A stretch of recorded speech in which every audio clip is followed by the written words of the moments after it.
Hello everyone, আমি সৃজা আর আমার চ্যানেলে তোমাদেরকে আরও একবার ওয়েলকাম জানাচ্ছি। আশা করি তোমরা সকলে খুব ভালো আছো আর আমিও খুব ভালো আছি।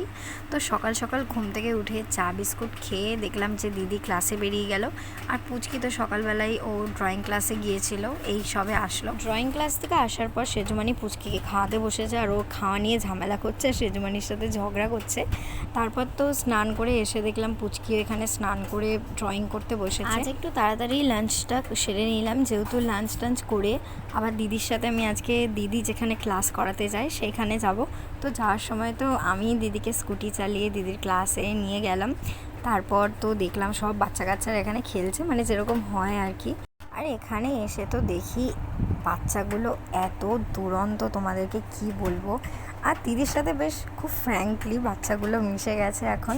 তারপর তো দিদি ওদের খাতা চেক করে, আগের দিন তোমাদেরকে বললাম না যে খাতা চেকিং করছে দিদি, সেই এক্সামের খাতাগুলোই দিদি আজকে দিয়ে দিল। আর কার কোনটা ভুল সেগুলো দিদি দেখিয়ে দিচ্ছিল।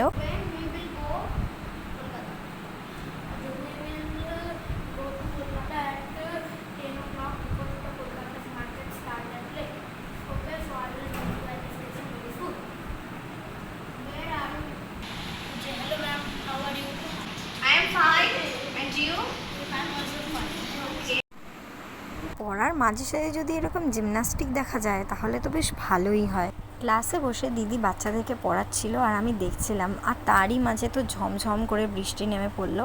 আমার মাথাটাও হালকা ব্যথা করছিল, তাই জন্য দিদিকে বললাম যে আমাকে একটু ক্লাস শেষে বাড়ি ছেড়ে দিয়ে আসতে। 2 থেকে 4টে অবধি ক্লাস ছিল, সেই ক্লাসে আমি ছিলাম। তারপর 4টে থেকে 6টা অবধি দিদির আবার ক্লাস ছিল, তো আমাকে ছেড়ে দিয়ে দিদি আবার ক্লাসে গিয়েছিল। দেন বাড়ি এসে আমাকে নিয়ে আবার একটু ঘুরতে বেরোলো।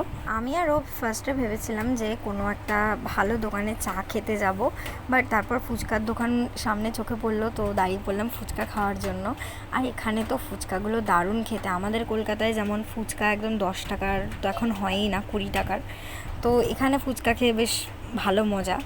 তারপর তো আমরা খেয়েছিলাম পাপড়ি চাট, দেন এসেছিলাম একটু পার্কের মাঠে। এখান থেকে দিদি সেজমানির জন্য নিমকি চাট নিল। বাড়ি এসে পুচকির সাথে একটু খেলছিলাম, আর ও তো ওর ঘড়িটা আমার হাতে পরিয়েই ছাড়বে এমন একটা অবস্থা।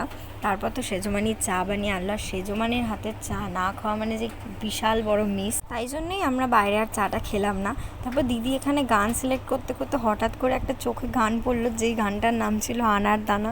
তো সেটা নিয়ে হাসাহাসি হচ্ছিল। কিছুক্ষণ পর আমি আর দিদি গেছিলাম সেজমানিদের নতুন ঘরে, সেখানে চিপস খেতে খেতে তো আমরা দুজন আড্ডা মারছিলাম। তারপর তো ডিনার করতে বসলাম। আজকে ডিনারে ছিল ভাত, ডাল, ডিম ভাজা আর আলুর দম। তারপর তো দিদি পুচকিকে নিয়ে বাড়ি চলে গেল। আমি আর আজকে দিদির বাড়িতে গেলাম না, আমি আজকে এখানেই থাকবো। সো আজকের এই ভ্লগটা এখানেই শেষ করছি। দেখা হচ্ছে তোমাদের সাথে আবার কালকের ভ্লগে। সো আজকের মতো চলো, টাটা।